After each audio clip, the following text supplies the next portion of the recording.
Welcome to the Write Your Next Chapter podcast. This is how to live inspired. Let's go, my friends.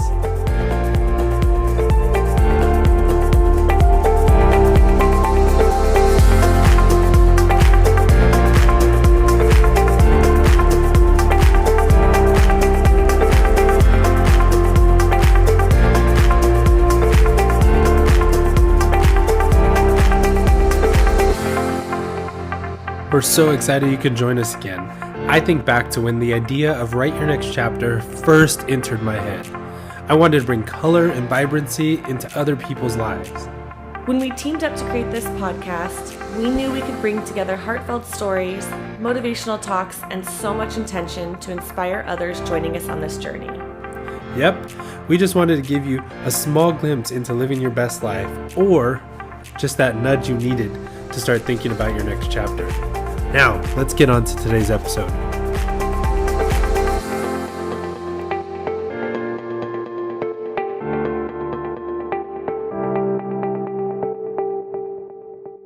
Hi guys, welcome back to the podcast. This is your co-host Chelsea, and I have Vic here. I'm here. Yay! So we are talking to someone from San Antonio today. Her name is Clara. Texas. Do you want to give our listeners a sneak peek as to what the topic is?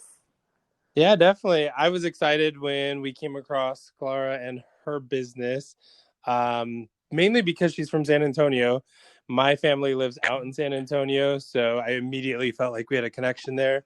But Clara basically decided, I'm just going to leave my job that I've been at for a lot of years, right?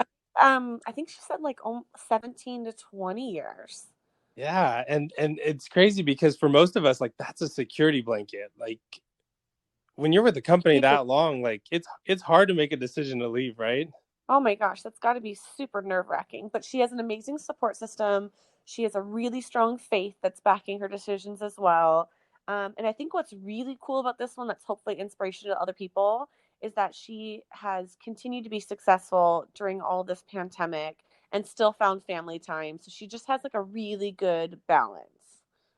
Yep. I cannot wait to really dive in and hear the depths of the story. Well, then let's get to it. All right, but before we get started, we have a lot of listeners that always ask us how we go about making this app. I know, and it's so easy. I mean, we use this free app called Anchor, and we can do all of our editing on here. We record on here. It's super easy to have our guests call in from anywhere they are across the country. I absolutely love this platform. Yeah, I mean, I'm able to, like you said, edit on the app or on the computer. Yes, I do the editing. Chelsea, not tech savvy. Not so good at editing. You can add a sponsorship to it. And yeah, just head over to anchor.fm or download the app on any app store and get started. All right, so let's get back to our next guest.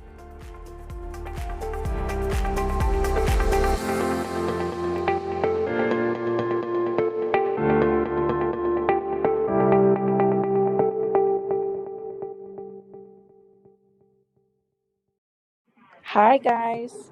Hi there. Hi, how are you? Great. Well, welcome to our podcast. We are totally excited to have you on today.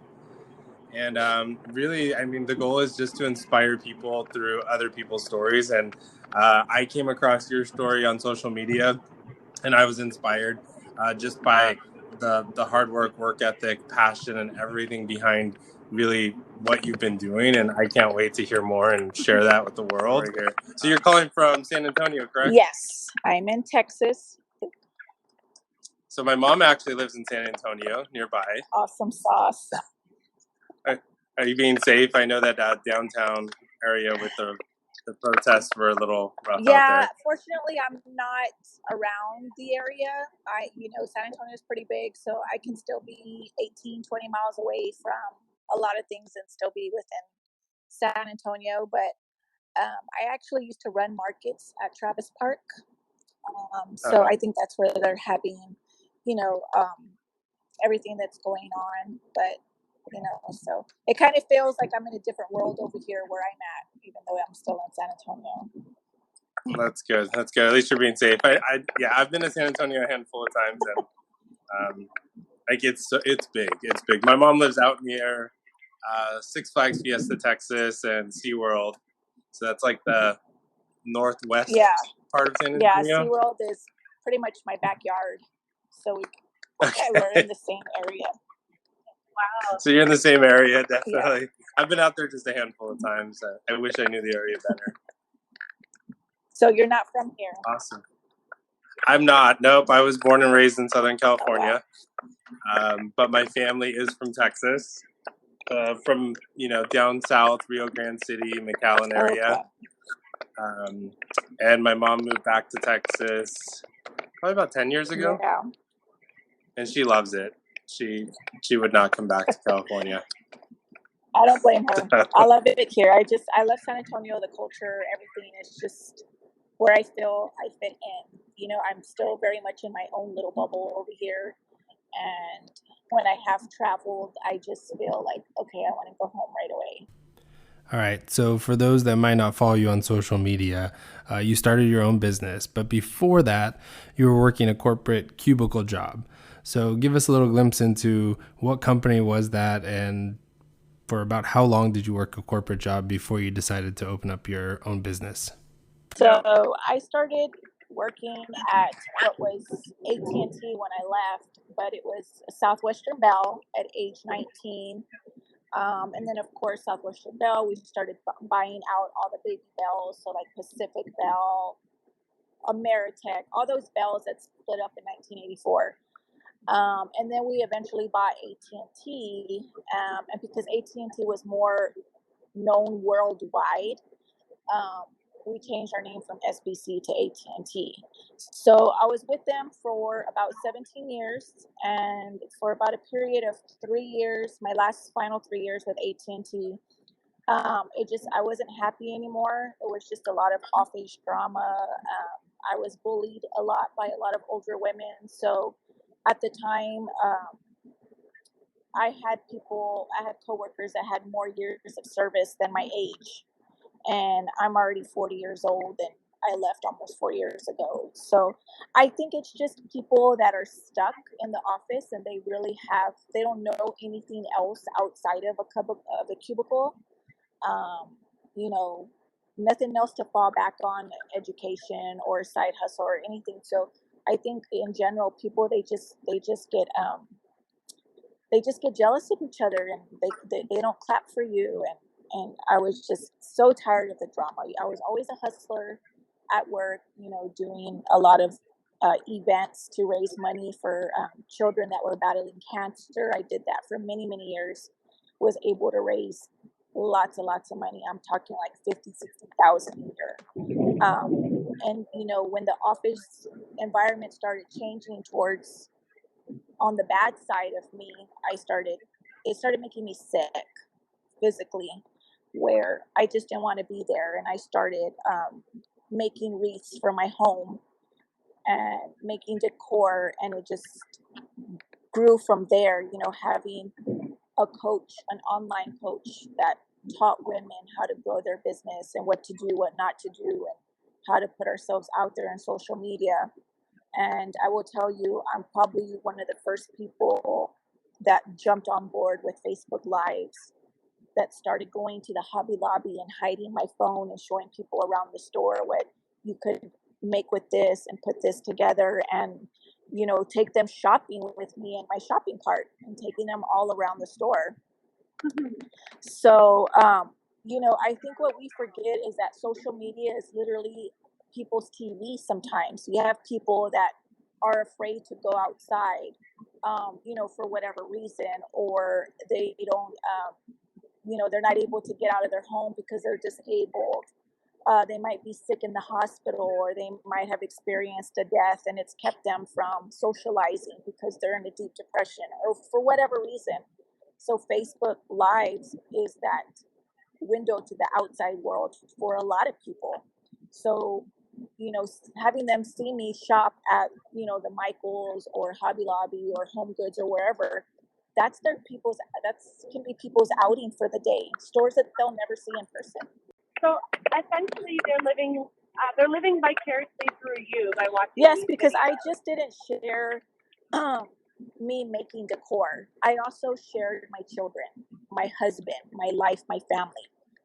Being on Facebook for as long as they've had Facebook Lives, my followers have seen my children grow up. They've seen them running around the garage where I started doing my Facebook Lives late at night, and they would hear the washer and dryer running and the kids coming in and out, running around asking me for things, and telling my audience, hold on, let me go check on the kids. So I don't just go live just to make something. It's like, hey guys, help me pick out the paint color for my cabinets right now, since I'm remodeling my kitchen.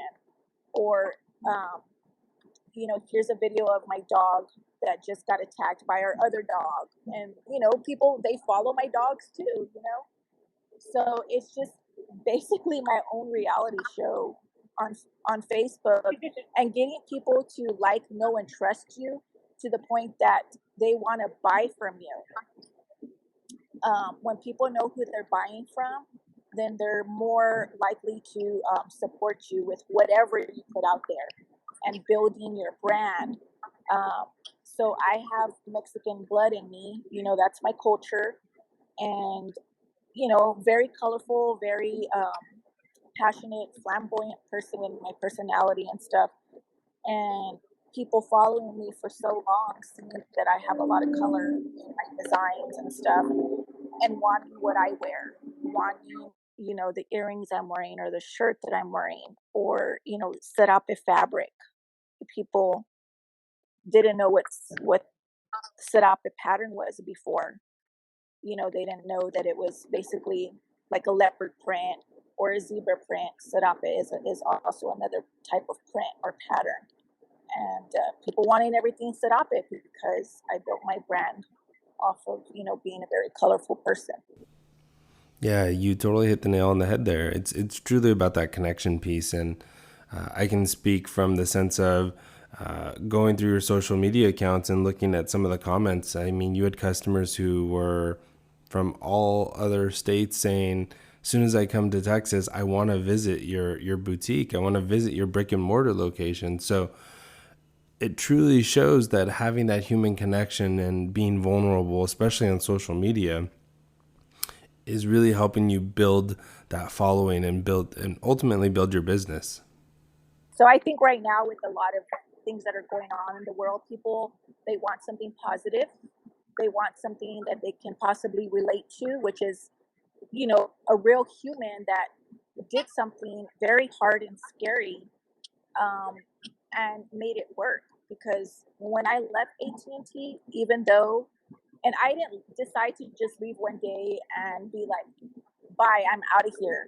It was a process. I had to process, okay, I'm working this many hours per day on my side hustle and working at my corporate job, 12 hours a day, coming home and basically neglecting my kids. I mean, you want to be blunt. I had to set them aside. I mean, I have my husband here, but for them to see me that I did all of these things because it was to get to where we're at together as a family now. But nothing ever comes without sacrifice, so still trying to spend time with them, designing in the garage, but really seeing and testing for a period of 2 years that my business was out earning my main job. And if my side hustle was out earning consistently month over month, then imagine what I could do with those extra 40 hours a week if I didn't have a corporate job. So was that the breaking point for you of like knowing, okay, this is the time to leave my corporate job and just focus on my passion full time? Or what was kind of that point where you're It like, was I can do seeing this? my last baby, my son, go to start school. Once he hit kindergarten, I can remember dropping him off, and he had his little backpack on, and I realized I'm done. I don't want to miss my children no more. I have 4 kids, and I was missing out on a lot because I was running myself ragged, working a corporate job plus the side hustle, trying to be their mama, being a wife, being everything. And once he started school, that's when it really hit me hard. Like I'm so done. And it took about a year for me to reach that point to when I saw my son, um, you know, when I sent him off to kindergarten, because God had already told me a while back it's time to quit. But I just needed to get there. It's like I already know, I already heard, and I needed to get there. And once my son started, I was done. It wasn't that long after that I quit. Yeah, that's beautiful. I mean, so many people are really waiting for the right moment. And the thing is we can sit there and we can wait and we can wait and we can wait, but we're missing out on moments with our family, our friends, because we don't have that time freedom. And so I think it's so important that you touch on that you were missing out on just the day-to-day memories that you could have built with your youngest. So I think the real question is it's hard to just decide to up and let go of a security blanket, aka a career. So did you get any backlash from other people or criticism because you were making such a big move? I had a lot of people that um, doubted me, but I think the people that mattered the most were the ones that were the most supportive. They were like, "You are such a hard worker. We've never known you to not go after what you want, and I have no doubt you're going to make it work." The people that were scared for me were the ones that had 40 years of service with the company. That's all they knew.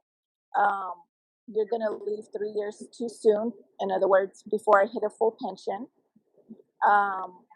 All of those things, but those things didn't matter to me because again, where my faith is if this is what God is telling me to do, and I know what I'm supposed to do, yet I'm being disobedient, then I have to know and trust that He's already provided for me in more ways than one, more than I can even see right now. 4 years ago, I couldn't imagine anything that has happened in 4 years at all. I just knew that He was providing for me and then some to be able to quit at that time. So, yes, there was a lot of people that doubted me, but the people today in my life that are very proud of me were the same people 4 years ago that said, "You can do it. I have no doubt in my mind that you're going to make this work."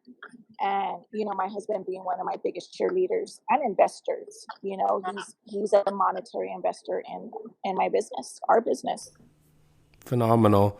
So I know your business evolved over time. Can you kind of give us a glimpse into the name of your original business and kind of walk us through that evolution piece? And then people will be able to find you as well on social media. I started out as She's Crafty Too, TOO.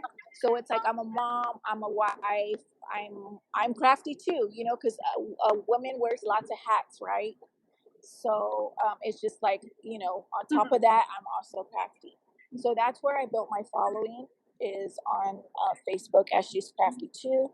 And then it evolved to the storefront, which is called Creators Clubhouse. So the whole story behind how the Creators Clubhouse happened and even the lease and everything is a testimony in itself.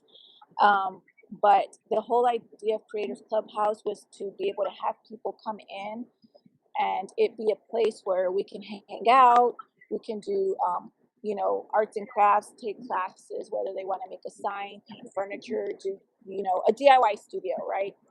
And they can also shop from the boutique side. So it's 2,500 square feet, and half of it is, DIY side. Perfect. So how has the whole COVID-19 quarantine shifted your business model? I'm assuming, your boutique continues to sell because you can ship that out to customers. But what about that DIY section of your business? How is that being affected? Well, with everything that's going on right now and having to shut our places down and not being really around a lot of people, the classes are kind of on hiatus and not being done because those classes, they can hold like 20 to 25 people. and I don't know if I'm there yet or ready yet to be able to host classes that size right now. So the boutique side is taking off and it's doing very, very well. So I don't know if it's going to stay half a studio side. I really don't know at this point. And frankly, that's key for everyone, is that we really don't know what the future holds. I mean, ultimately, yes, our decisions are going to influence the future. But for you, like, you're no longer boxed in by that corporate world. You do have a lot more time freedom and financial freedom. And with that, you're going to have the flexibility to build your business really in whatever way you want. So can you share with us and our listeners what some of your products are? Like, what exactly do you sell in your boutique? So I sell a lot of apparel. So that would be like t-shirts, jeans, shoes are really popular right now. It seems like anything that's blingy is what people are just gravitating towards: bling shoes, bling jewelry. People know me for a lot of leopard and serape, anything. So I can sell a bunch of serape bags or serape head wraps. I sold about 600 serape aprons in the month of April and serape masks. Wow. Like, I would tell you, during this whole thing where we were shut down, I had a lot of fellow business friends that, built their following also on social media and doing Facebook Lives. And they went all gung-ho, like super hard on Facebook for the entire time that we were shut down. And my business was never 100% foot traffic in the store. It was always online. So even though, we couldn't really have our stores open, I never needed to be open to do well. I could always go in and still do what I do, right? But I chose the time that we were shut down to rest and spend time with my kids and my husband, knowing that, I'm losing out on everybody being home right now and watching Facebook, And, my husband kind of nudged me as well, like, you need to go back to work. It's been almost 50 days. But I got to bond with my kids. I made dinner every day, breakfast, lunch, and dinner. So I became a full-time restaurant. My kids got so sick and tired of me. I always wanted to play games with them. Let's watch another movie. Let's go for a walk. Like, they were so sick and tired of me. And I wanted so bad to go back to work, but I felt like my kids needed me. They needed their mom. We all needed to figure out a new normal. And as much as I would hear, like, your business is going to fail, you need to go back to work, blah, blah, blah, all these things, which I knew was not of God. I just, like I said, I decided to rest with my kids and spend time with them. That's what was important. And as soon as I went back to work, April 25th, after almost 50 days of being closed, I will tell you that God poured in so much money from the left, the right, north and south, everywhere, that it was my most successful, like, 30 days ever in my business. We were shipping out like 500 orders a week out of, it was insane. So I felt like, because I honored the rest that God was putting me in, that He exploded my business far more than I could have done if I would have hustled those 50 days, neglecting my kids while they were trying to figure out the whole new homeschool stuff, seeing stuff on the news, all of that stuff. It's a brave decision.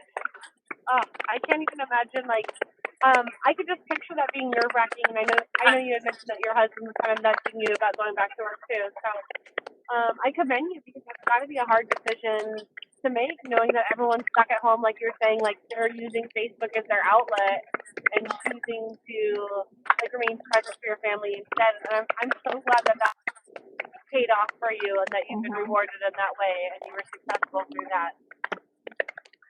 A lot of small businesses were not as fortunate. That's so wonderful that you've built this following. But I think it kind of goes back to what you were mentioning when you first started out, of you let these people into your life and you gained their trust, and they knew who you were and they knew who they're buying from and what you stand for. And so Yes, I think that, they stood 100% behind you. believe that.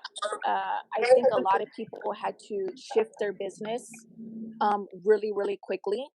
So they were pretty much, I don't know how, like tripping over themselves, like just trying to figure out how to survive.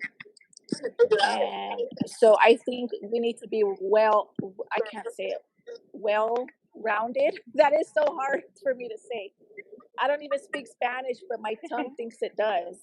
But we have to be well rounded to be able to shift really quickly. You know, I have a lot of fellow business owners that they just had a brick and mortar store, but now they had to close and they didn't have an audience.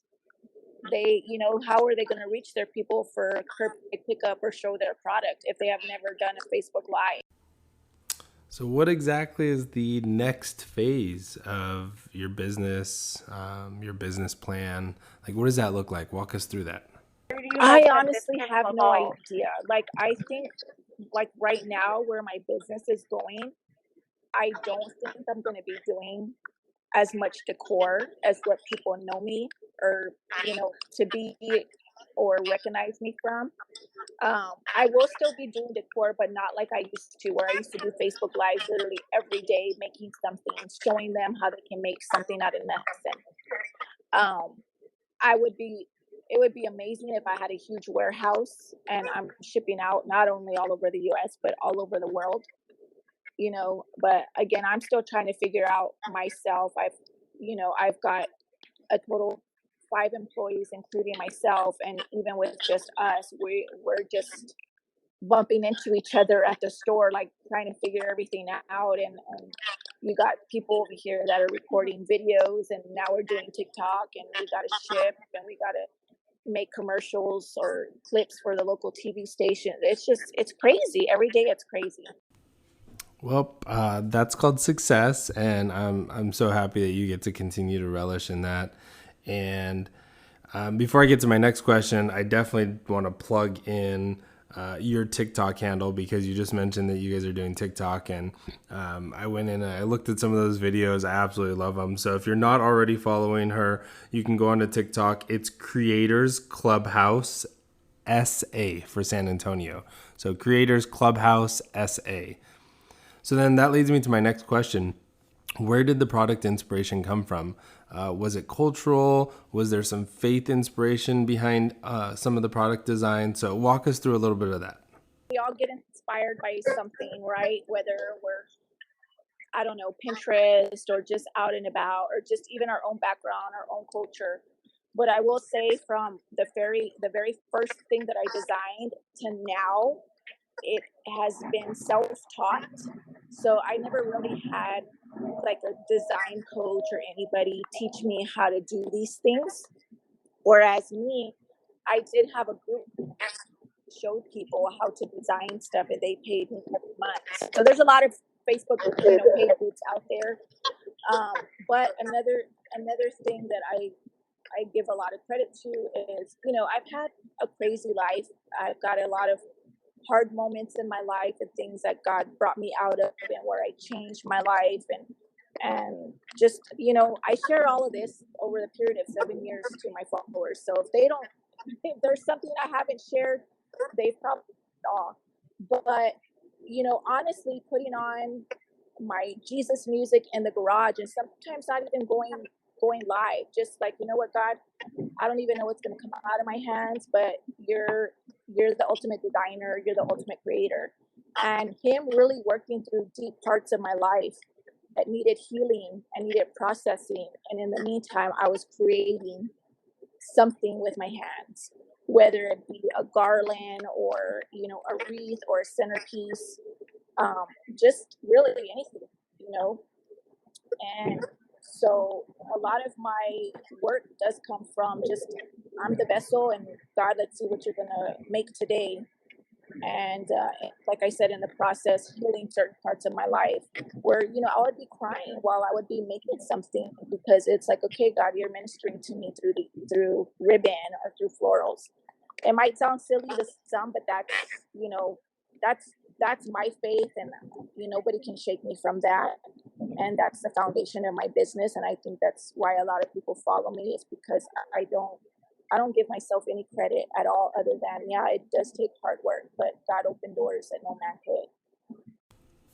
That's powerful. And I continue to reiterate that you mentioning your faith is something that so many people can relate to. And one of my other projects is called Embrace Your Personal Story.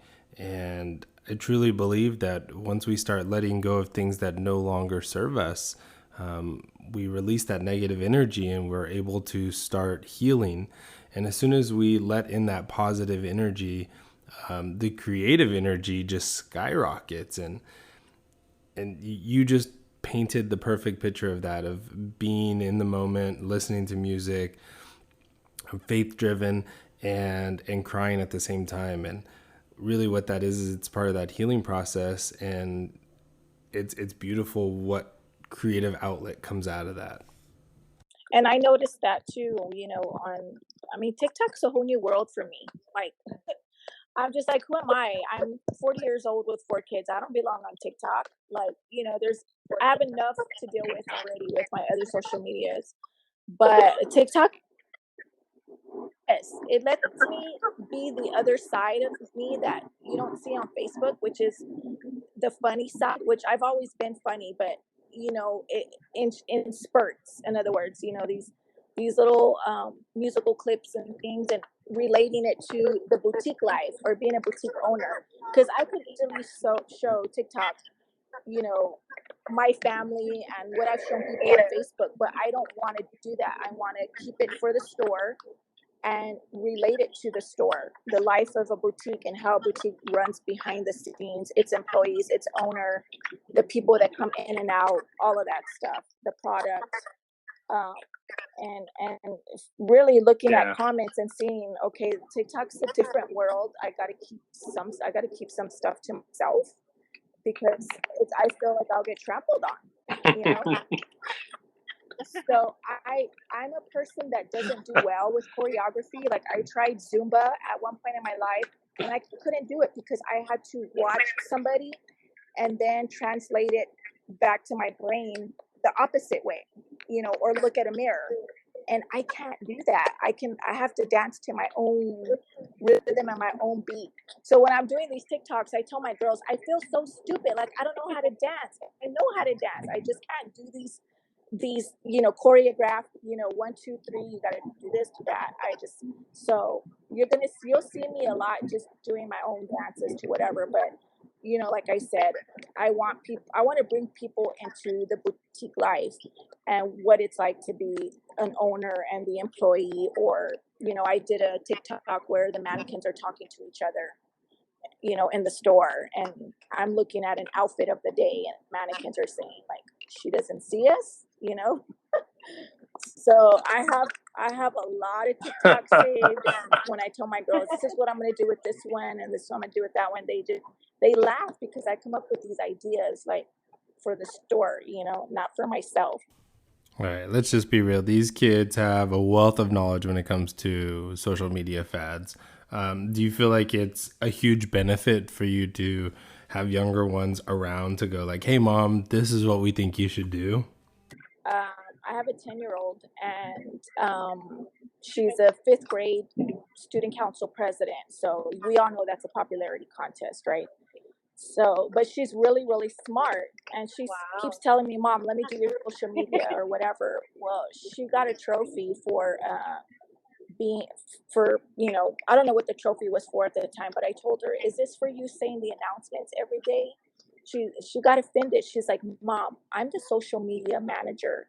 I have to do, I don't know what she told me, a switcher studio, all these things that I'm like, what? You know how to do all of that? She goes, yeah, I told you I could be doing all your social media. So these kids, they are smarter than we give them credit for. So I've got 2 teenagers plus a 10-year-old and a 9-year-old. And they think it's hilarious I'm on TikTok. But I mean, hey, they saw their mom hit 1.2 million and they're just like all about it now. Yeah, so Chelsea, who's actually helping us record this podcast as she's on her way back from San Diego. So we're running into some connection issues with her, but she wanted me to pass on that she thought it is really sweet that you get to have these bonding moments over social media and, really having your kids help you build the business. I know she's trying to get reconnected right now, so hopefully she'll be able to join us in just another second here. So do you ever hit a point where like the kids might get embarrassed of mom being on social media? I think these kids, they thought they could get away from their parents on social media because apparently we weren't supposed to be on TikTok. And I think we're invading it now. But I didn't get to mention this on that video because it was only 60 seconds long, so I did have to cut out a lot of parts to what I really wanted to share in my story. But I do have my 2 older daughters working for me. They are 20, or going to be 20, and going to be 17. So they work for me at least 25 to 30 hours a week each. I also have an older sister. She used to be my stepdaughter. She's also working with us. And I have my best friend's daughter, whom I've known since she was 4. So I'm basically working with family every day. And they all have their strengths and what they're good at and what they do at the store. So, and I trust them, and I love that my daughters get to work for me every day and set their own hours and, decide if they're not going to, they make their own schedule for the week. And, they don't have to go out there in the world right now and be, around a lot of people and stuff like that. So I like that I can still keep them on my hip a little longer. What's cool is you may not even realize that you're inspiring them to think bigger, go after bigger things, and just be successful in general in life. I will say my 2 older daughters, they started making fabric pumpkins about 4 years ago. And so I don't know if you've seen fabric pumpkins, but they're basically stuffed pieces of fabric, and you decorate them to look like pumpkins with the stems and stuff. So they started that business about 4 years ago. So every year around this time of year, because people like me that design for houses and decor and stuff, we start 6 months in advance. I mean, you already see Hobby Lobby's already busting out fall and Christmas already. So we always got to be 6 to 8 months ahead of schedule. And these girls, let me tell you, they've shipped out thousands of pumpkins all over the U.S. to other designers that use them in their wreaths and their centerpieces and in the homes that they decorate. And so I think this is going to be the first year that they're just like, we're done. Those pumpkins take so much time. And people look forward to their pumpkins, and they're not cheap.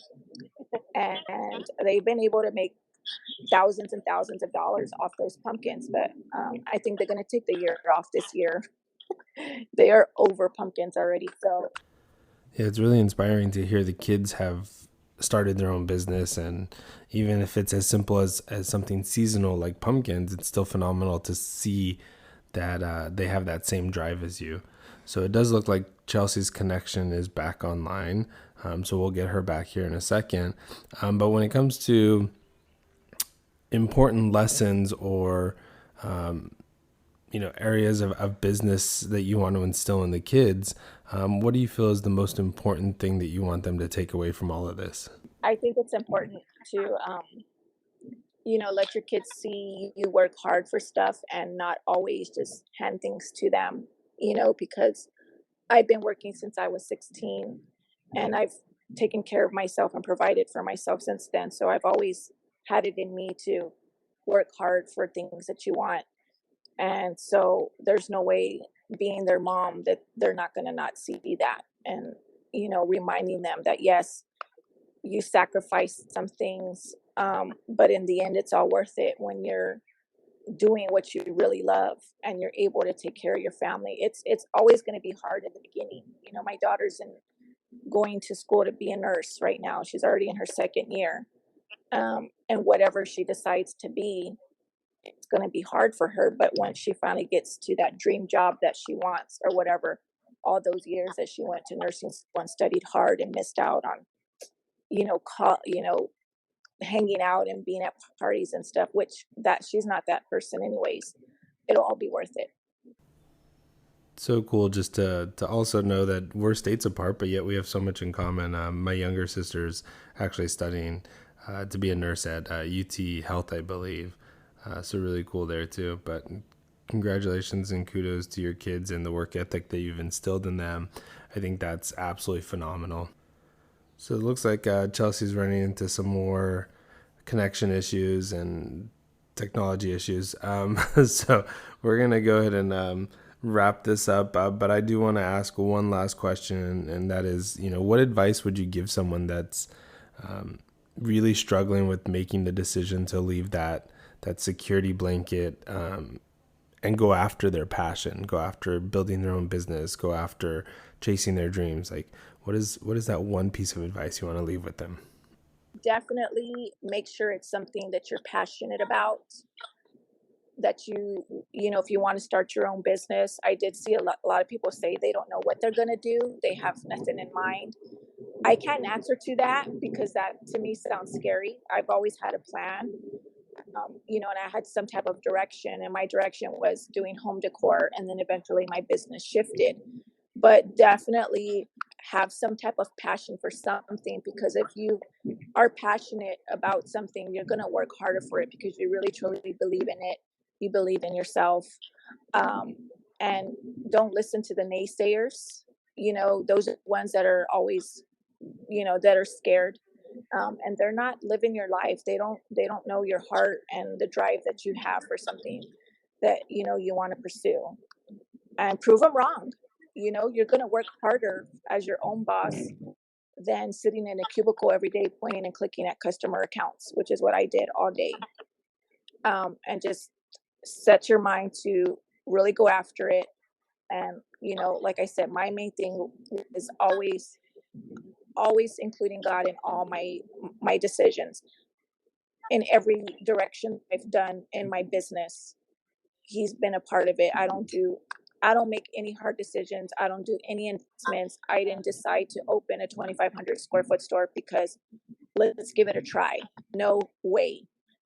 Me and my husband, went to God in prayer and, made sure that this is what He wanted us to do. And that's where we're at now. So every decision we've always included Him in it. So he's very much a CEO in the business. Well, this has been just a phenomenal journey to kind of come along with you. So thank you, Clara, for taking the time out of your day to jump on, record a podcast with us. Even though we're states away, I love this. We get to get inspired by people like you who decide to just start writing the next chapter in your life and not allowing things to get in the way. So I know that some listeners are probably going to want to know, how do they get in contact with you? How do they continue to follow your journey? So you can start by using social media. She's on TikTok. She's on Instagram. Look for her handle. It's Creators Clubhouse SA. So Creators Clubhouse SA for San Antonio. Also, you can go online to creators-clubhouse-llc.myshopify.com. And you can check out some of her products on there. And if you want to see her in person, stop by her boutique if you're ever in the San Antonio area. It's 6025 Tezel Road, Tezel, Suite 115 in San Antonio, Texas. And I know Chelsea was able to get back on. She was having all those connection issues. So any last questions or comments that you might have, Chelsea? I know. I'm so sorry about my connection issues. No, I'm just so grateful to hear your story, and I really appreciate you taking the time to share it with us, to share it with our listeners. And I have a feeling you're going to impact quite a few people and maybe motivate them to pursue their dreams as well. I totally agree with you, Chelsea. Such an inspirational story of motivation and really the courage to start the next phase of your life. So thank you guys once again for helping us create another inspirational episode of Write Your Next Chapter podcast. We will continue to follow your journey, Clara, and we wish you and hope all the best for you and your family. So thank you once again, and we will talk to you soon. All right. Bye-bye.